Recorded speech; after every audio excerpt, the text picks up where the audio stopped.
Hey guys, welcome back to Wannabe Tuners, where we play around and try to go fast. That's my brother Sean, and this is his 2013 Mustang GT. And in today's video, we're going to be replacing the rear brake pads and rotors. Stay tuned.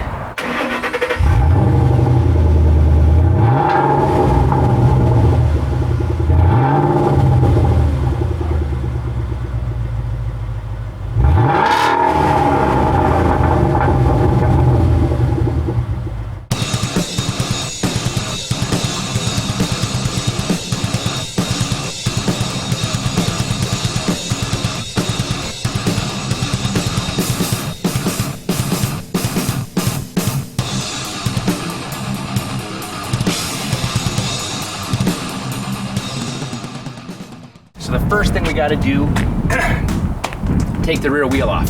How I'm going to do that is use my pump jack, go onto the lift point, going to lift it up just until before the wheel is about to come off.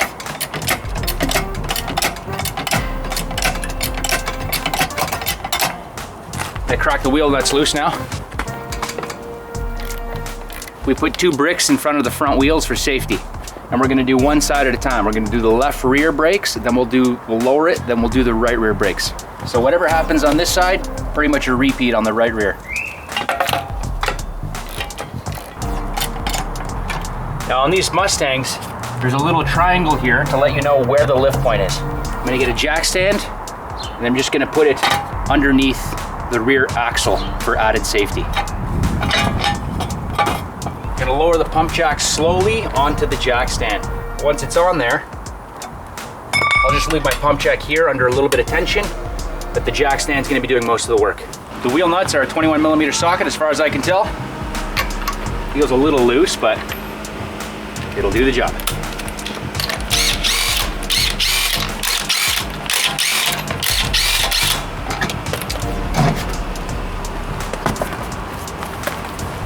First thing we're going to do is make sure the handbrake is disengaged.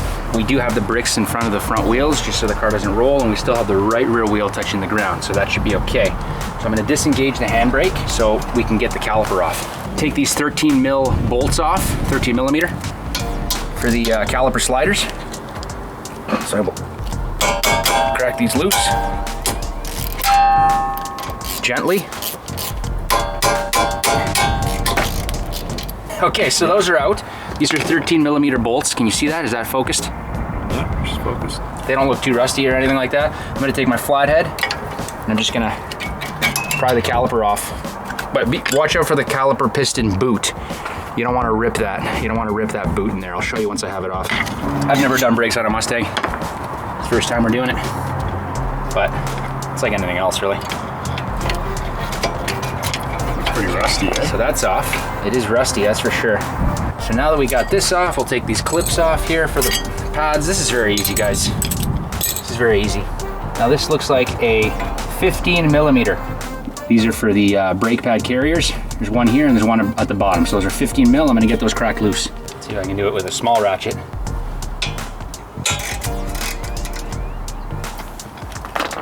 Oh yeah, perfect.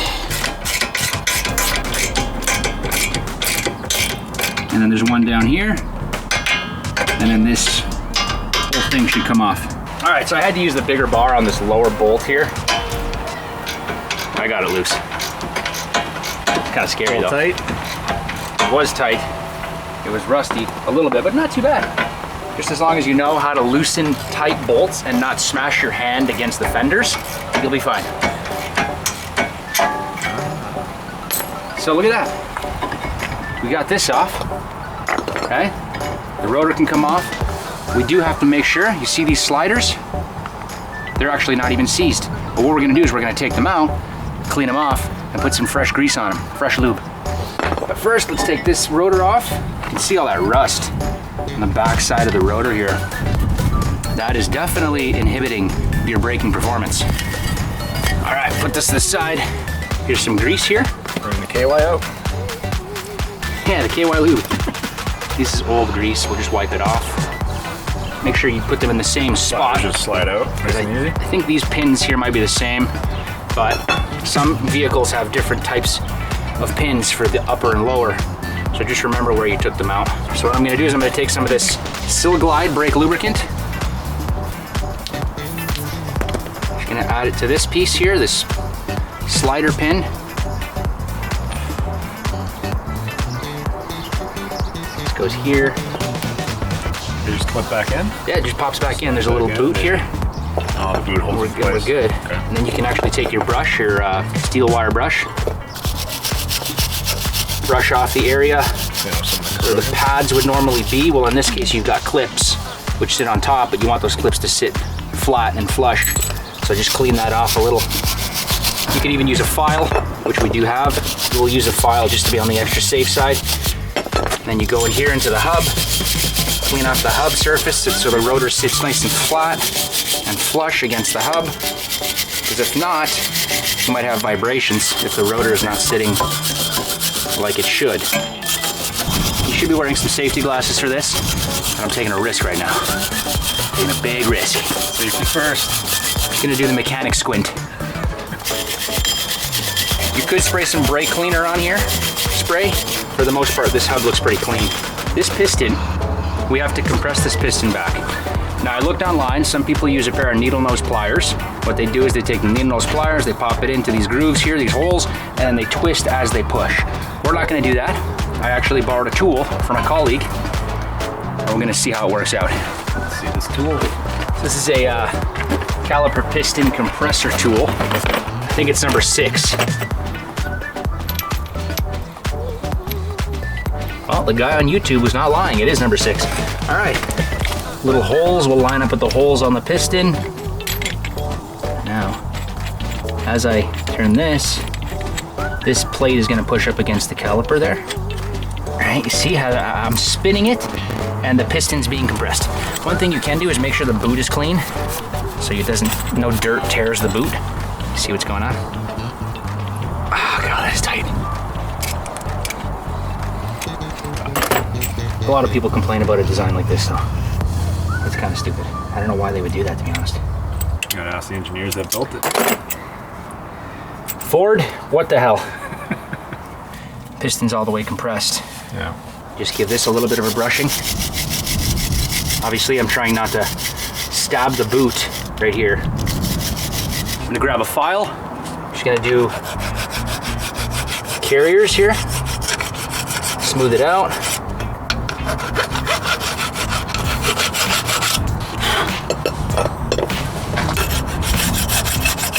Doesn't have to be perfect, but we'll try. With all this 420 horsepower in this Mustang GT, we want to make sure we can stop successfully.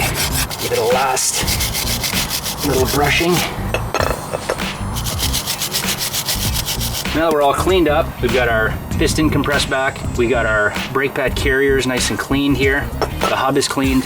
We're going to apply some Copa Slip, which is a high temperature anti-seize compound. We're going to apply it to the hub here, just so the rotor does not seize onto the hub. Here's our new rotor. Clean. Slide it on. Take a wheel nut temporarily. There we go. So these new clips now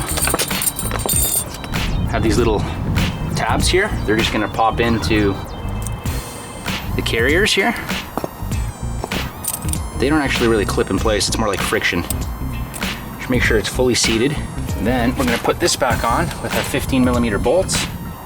I mean, realistically, you could probably put those clips in after this is installed. Start them off by hand, as far as you can go. And we'll finish it off with the ratchet. These have to be torqued down specific. You can just go by hand, there is a torque spec, but I usually just go FT. Fucking tight. That'll work. Then again, if you go too tight, you'll break it. So it takes experience. You need to go by feel. What I normally do is I get them both evenly snug, and then I'll do the final tightening on both. So the top one's snug, not tight, and then I'm gonna snug the bottom one. You don't want to fully tighten the top one and then start tightening the bottom one. You want to make sure they're both snug first. What you can do is you can take your bigger ratchet, makes it easier. Just kind of go a little bit.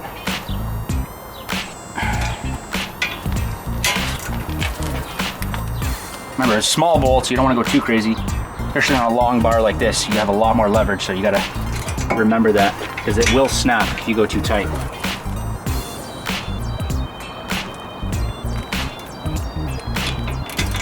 Speaking from experience, or? Yeah. Problem is when the OCD kicks in, you're trying to find that limit of tightness. I think that's good enough. Good enough. They're not all the same here. The one on the inner appears to have this little squealing pin here. So when it hits this pin, you'll start hearing squealing noise. So we'll pop these in, at least we know which one goes where. Here's the new pads. These are the two with the pins.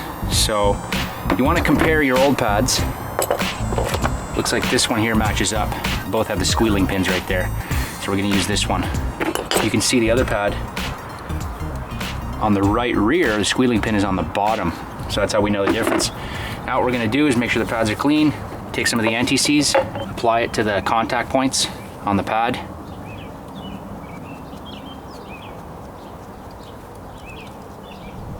And this will make sure the pads don't seize in there.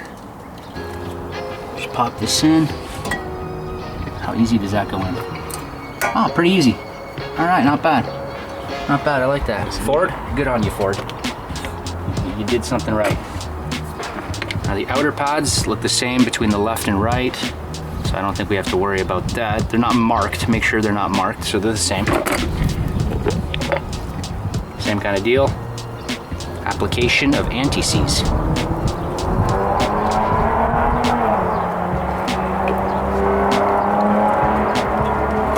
Just like that. Now make sure these springs are upwards. Take your caliper, slide it over top.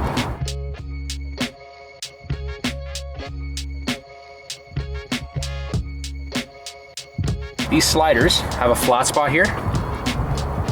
And that flat spot is gonna go right here. So you gotta make sure that lines up with the flat spot. That one's good. And that one's good. All right, so the springs now are pushing against the caliper. See these springs here? So it's keeping it as it should be, so to speak. And now that we're in, I'm gonna take our 13 mil bolts here. We're gonna pop these back in. Cool thing is that flat spot on those sliders actually prevents the sliders from spinning as you tighten the 13 millimeter bolts here. No need for a wrench to hold the center section here because of that slot. It's flat side. We're almost done with this side. The right rear is going to be exactly the same. So we won't show you the right rear. We're just going to finish up this left rear side here. I'm going to tighten this down to torque spec, which is FT. These 13s are tight. Other 13 down here. Sliders are lubed up. 15 mils at the back are tight.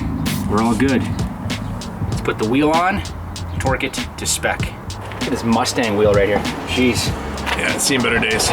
Beefy. Perfecto. Still a 21? Still a 21, it hasn't rounded off yet.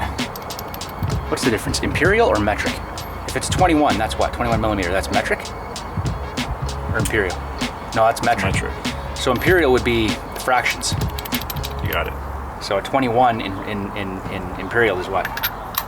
That's a good question. Maybe that's why the 21 feels a little loose, because maybe these are in imperial. But then You again, can always check it out. I think I it's got a whole 21. socket set over there. yeah, whatever fits better, eh? It doesn't matter. You can double check. The wheel's going on. It's not gonna fall off. That's what counts. Hopefully. What I normally do when I'm torquing is I'll just snug them with the gun in a star pattern. I don't fully tighten it yet. Just snug. Then what we do is take the jack stand out from the rear axle.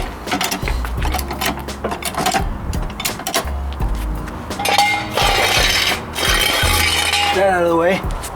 And then I lower this just until the tire touches the floor, because I don't want to load it up yet, right? I don't want to load up the hub. So just till it touches so it doesn't spin. There we go. And now I torque it with my torque wrench. And in this case, I don't know what the torque spec is. I'm gonna go to 100 foot-pounds of torque. It's usually a safe bet, 100 foot-pounds.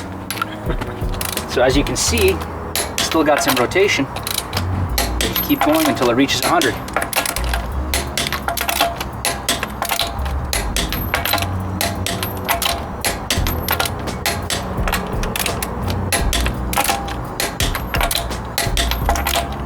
All right.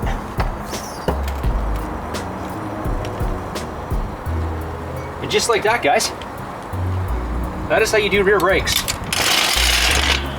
on a 2013 Mustang GT. You happy with the job? Job well done. All right, cool. Can't wait to take this to the streets and, you know, Turn some rubber. burn some rub. All right, guys, thank you for watching. 2013 Mustang GT, how to replace rear brake pads and rotors, Wannabe Tuners style, all right? Don't forget to take your torque wrench off your wheel or you might kill somebody.